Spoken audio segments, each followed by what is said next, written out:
Welcome back to the Last Mic podcast. I am your host, Primal, and in today's episode, we're going to be going through the week 2 episodes, guys. Right now, my signal has been very crummy, so I've been trying to record while also pulling clips. So, unfortunately, I am not going to be having clips for you guys for this episode, but for the next episode, I will be making sure to pull clips from week 2 and week 3. So, guys, please be patient for the next episode. I've been struggling, and I do apologize if I do sound hoarse and all. I've been snoring my head off, so, yeah, I'm losing my voice. Hopefully, my voice comes back, and in the not podcast, Let's Play, I am not hoarser than a horse. But anyways, guys, let's crack into the week 2. So, yeah. Alright, so starting off... sorry. Alright, so starting off, we had Falcons take down Carolina in a 3-0 fashion. And when you look at predictions, it was a 60-35. I was predicting a bit of an upset. So, oops, my bad on that. But still, when you watch this series, it was not even close, like blowout central. And when we get to Riyadh versus Boston, we will be talking about some very controversial moments from Celia. Also, before we go in, well, you know what? I'll add this on after we get through the week. So next, Boston Breach versus G2. So G2 steal the first 2 maps away. Map 3 looks like it's going to be a hot 3-0 in favor of G2, but Boston come out, steal the second half of Overload, steal the map 2, steal the map 3, map 4, and in map 5 it's a 6-3 win.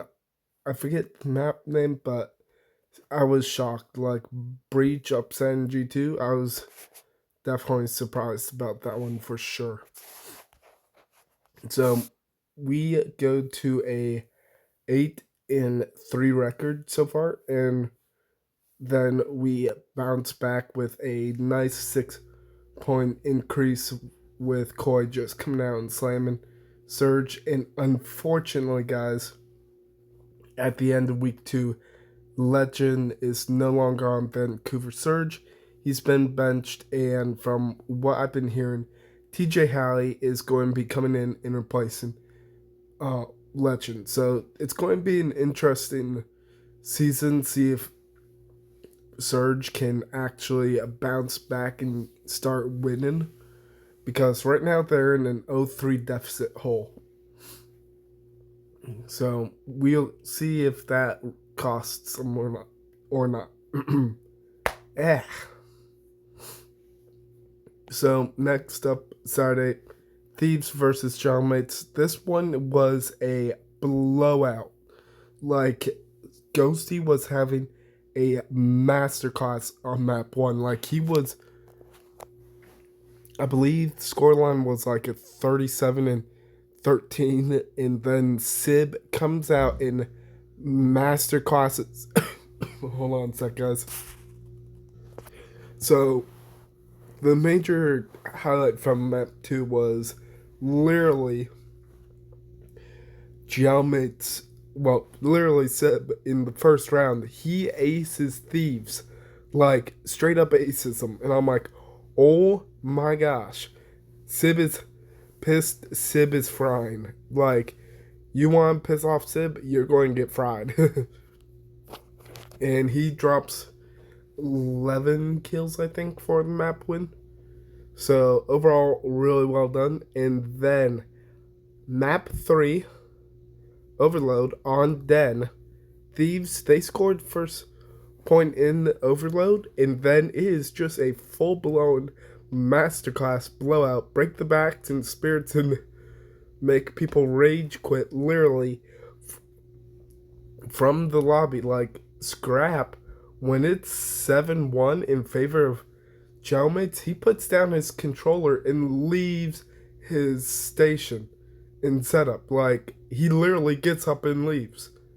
Um, and I'm just sitting there laughing my butt off. And I will say, Kenny is just struggling horribly. And I feel like if Kenny cannot find a turnaround, it might be time for him to retire. Because he is, I feel, the weakest link on Thieves. And we will get to players in a second. Hold on a second. So next, let's talk about Optic Texas versus Miami Heretics. This goes all the way to Game Five. And what really just was the turning point for Heretics to get to Game 5 was the Game 4 hardpoint on Den. Now, it was a 190 to 230 favor of Optic, and Heretics, you can never count them out, I will say. And they break the backs of Optic. Like, they're reading spawns, and they know how Shotzi's going to play, and bopping, ba-boom, bop. They shut Optic down, but Optic, holy mama. How it ends is a 1v1 Shotzi versus Metals, I think. Hang on a sec. Sorry guys for my vocal cords shutting down on me and sounding so hoarse. So I will say, Dashy with the sniper, oh my gosh, she is hitting shots. Like he hits a wall bounce shot of sniping right down mid, game one of the guys out of kitchen on raid, and it was jaw dropping impressive. Like I've hit snipes on raid before, but with wall bounce, oh my goodness, oh my sweet baby Malantha, like that is career worthy, really. And also, we did have a Optic Texas versus Chicago Huntsman, and Optic does have the Huntsman as their challengers team, and there is a clip showing Dashi getting a three-piece with the sniper on Den. Oh my sweet baby Mylanta, that was an impressive three-piece. Like the way his movement and snipes hit, I was like, dang, if he aces, that has to go to the CDL, and they have put on the stream come January. All right. Okay, so Cloud9 versus Vancouver. This was a 3-0 to Cloud9. Vancouver did put up a little bit of fight in the maps 3. Did go to overtime, but Cloud9 was able to steal away. Um, and this was honestly the final straw for Legend's career in the professional scene before getting sent down to Zuma's Stallions Challengers team. Hang on a sec, guys. Sorry about this, guys. Sorry if I have to keep pausing to clear my voice. Alright, so let's talk about Boston Breach. Correct score, but it was in favor of Riyadh. And I seriously thought we were going game 5 and Boston was going clean up in game 5, but no. We go to Colossus Hardpoint and Riyadh. Celium specifically. He starts snaking. He pops a three-piece snake, then another three-piece snake. And you can literally hear in the other watch parties, people are not happy. It's like red card, and honestly, in my opinion, blacklist the Falcons for a week or two. Like it's clear and obvious break of the GAs, and it should not be allowed whatsoever. But Falcons, they finally bounced back and sealed their record with a 2-2 win So they go flawless this week, so congrats to them. But we shall see how they turn out in week 3. Um, Now let's talk about Cloud9 versus Heretics. As I said, um, I had Heretics over Cloud9, but it and exactly how it go, map 5. And it's basically whoever is the better S&D team. And that was Heretics. Um, and guys, I do not have my PC with my full notes, so I'm just going off of what I know. And finally, to round off the end of the night, we have FaZe versus Toronto. And I did say it was going game 5. And oh my gosh, the way this series played out, Draza gets a dominant 3-piece on Den for search, and then on exposure, um, you have Abuza 1v2 to clutch up in round 10 to seal the game. And it was an insane masterclass, especially with how close map 1 was and how map and how close, well, it basically map 3 was a 5-4 in favor of Toronto, and I thought that phase they were going to be able to slink it out, but still, it was a close series till we get to map 4 on Colossus, and it's a 250 to 63 blowout. Like, you have phase properly rotating, like properly, and you literally see them beaming Toronto literally off the map, like when it was 180 to 40 or something. It's like, okay guys, just go new map. Toronto, just start waving the white flags. You guys are getting bodied so hard. Like, FaZe has a 100 point lead advantage over Toronto. I was like, if Toronto comes back and wins this, I'm going to lose my marbles. But no.